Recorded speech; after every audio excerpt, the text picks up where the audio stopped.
Shabbat Shalom, Shana Tova. We look ahead to Sukkot.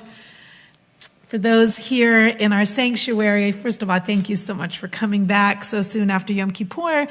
And I hope that your spirits were lifted by seeing the beautiful Sukkah in the courtyard, and that you'll come back on Tuesday morning so that we can formally inaugurate it. It is the time of joy. Regardless of what else is happening, we know so much that our tradition says you find joy wherever you can, because that is how best to honor life. So a little more about joy and Sukkot in a couple of days. It's a difficult day. It will start on October 7th, but so much of Jewish life is a mix, holding any happiness we can find, any sweetness, but also so much always with the bitterness and the great challenges of life.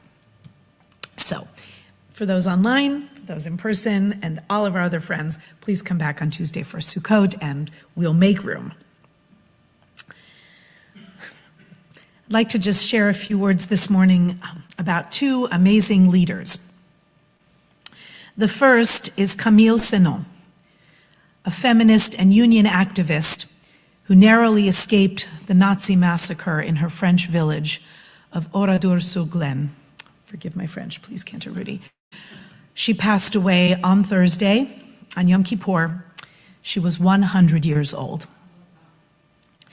Camille Senon was a young woman when the Third Reich's SS unit marched into Oradour on June 10th, 1944. They killed 642 villagers, including her entire family. Camille, at the time, was working in Limoges, but she would return to Oradour at the weekend. And that day, she said, "I took the tramway as usual, and soon we saw the black smoke in the distance. They detained us for several hours, explaining to us methodically what they had done to Oradour, and letting us believe that they would likely kill us too. What I saw next is hard to speak of," she said in 2017. "There was not one soul left alive. Most of the victims were women and children." After the defeat of Nazi Germany and the liberation of France, Camille Senon joined the General Confederation of Labor Union and was a proud member of the Communist Party. She rose up the male-dominated ranks of the trade union movement to head one of the General Confederation of Labor, known as the CGT, one of the CGT's most important women's sections in Paris. Throughout her life, Camille Senon, who styled herself as an eternal rebel, never gave up fighting for women's rights. She said, "When I started working, you can't even imagine. Women still had to ask their boss for permission to get married. Misogyny and sexism were everywhere, including in trade unions." In 2014, at the age of 89, she ran for municipal elections in Limoges on a left-wing ticket and protested against a visit to the city by a comic and controversialist convicted for hate speech, anti-Semitism, and advocating terrorism. She would tell people, "It is important to remember, do not compromise your values and always remain optimistic, whatever the circumstances. Because even if the world we are facing is full of worries, life has shown me that we can never despair."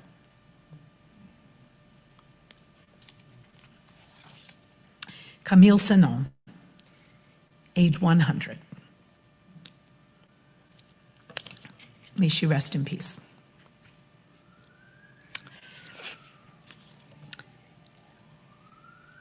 I do wonder what Rabbi Sachs would have been saying the last 2 years.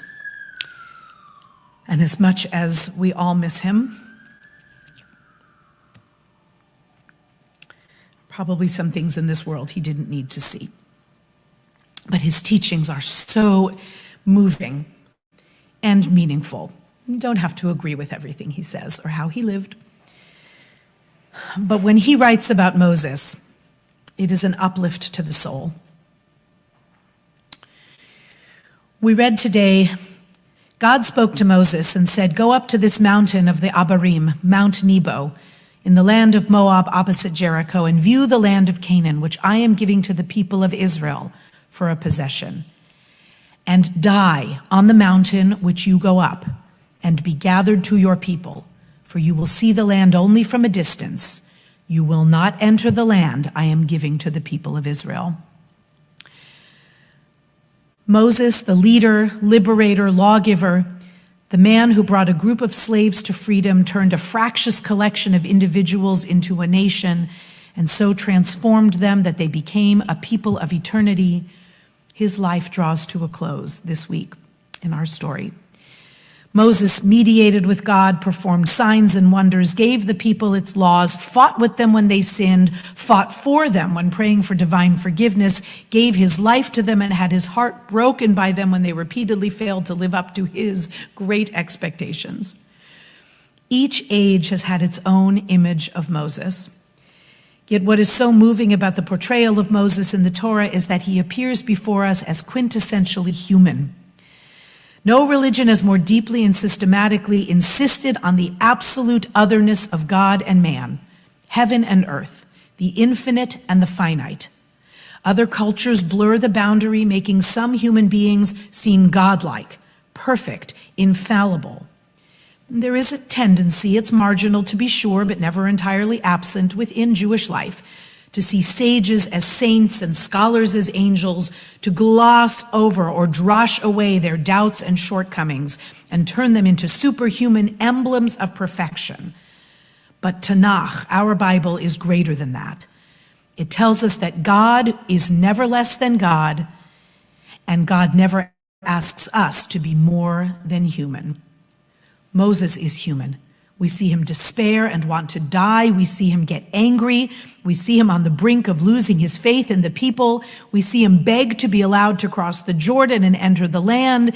He is the hero of those who wrestle with the world as it is and with people as they are, knowing, as the rabbis would later teach, that it is not for you to complete the task, but neither are you free to stand aside from it.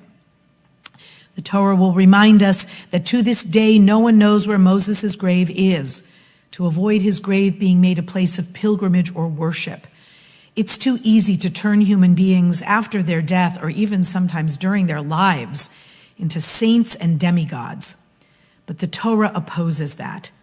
Every human being, wrote Rambam, Maimonides, in his Laws of Repentance, every human being can be as righteous as Moses or as wicked as Jeroboam, one of our many very wicked kings. Moses is not an object of worship, but a role model. He's the eternal symbol of a human being made great by what he strove for, not even by what he actually achieved. He's called the man Moses, God's servant, a man of God. These titles are impressive for their modesty. On April 3rd, 1968, Martin Luther King Jr. delivered a sermon in a church in Memphis, Tennessee. At the end of his address, you all know, he turned to the last day of Moses' life. He referred to Moses being on the mountaintop from which he could see in the distance the land he could not enter. Dr. King said, "I just want to do God's will. God has allowed me to go up to the mountain, and I've looked over, and I've seen the promised land. I may not get there with you, but I want you to know tonight that we as a people, we will get to the promised land." That, of course, was the last night of his life. The next day, he was assassinated.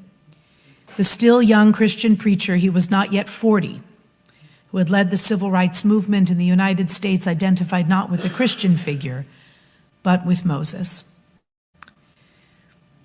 I love what Rabbi Sachs says about the power of Moses' story. He says it is precisely that it is powerful because it affirms our mortality. There are so many explanations of why Moses was not allowed to enter the promised land.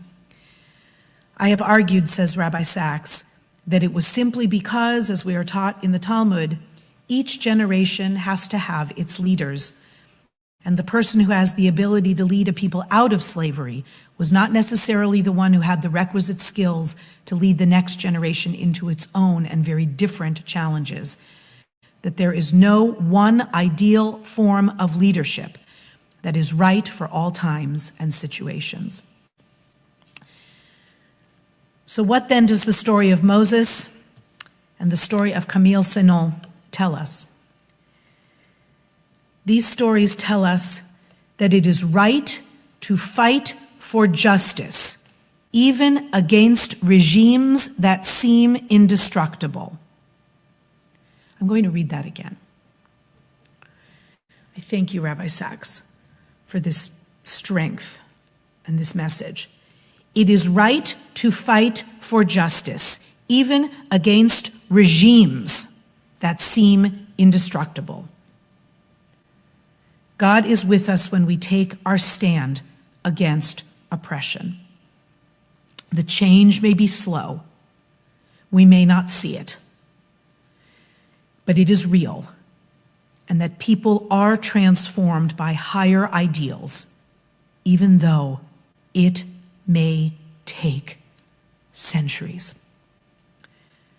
Moses and Camille are people who refuse to go gently into that dark night, fighting for justice even and especially in their later years.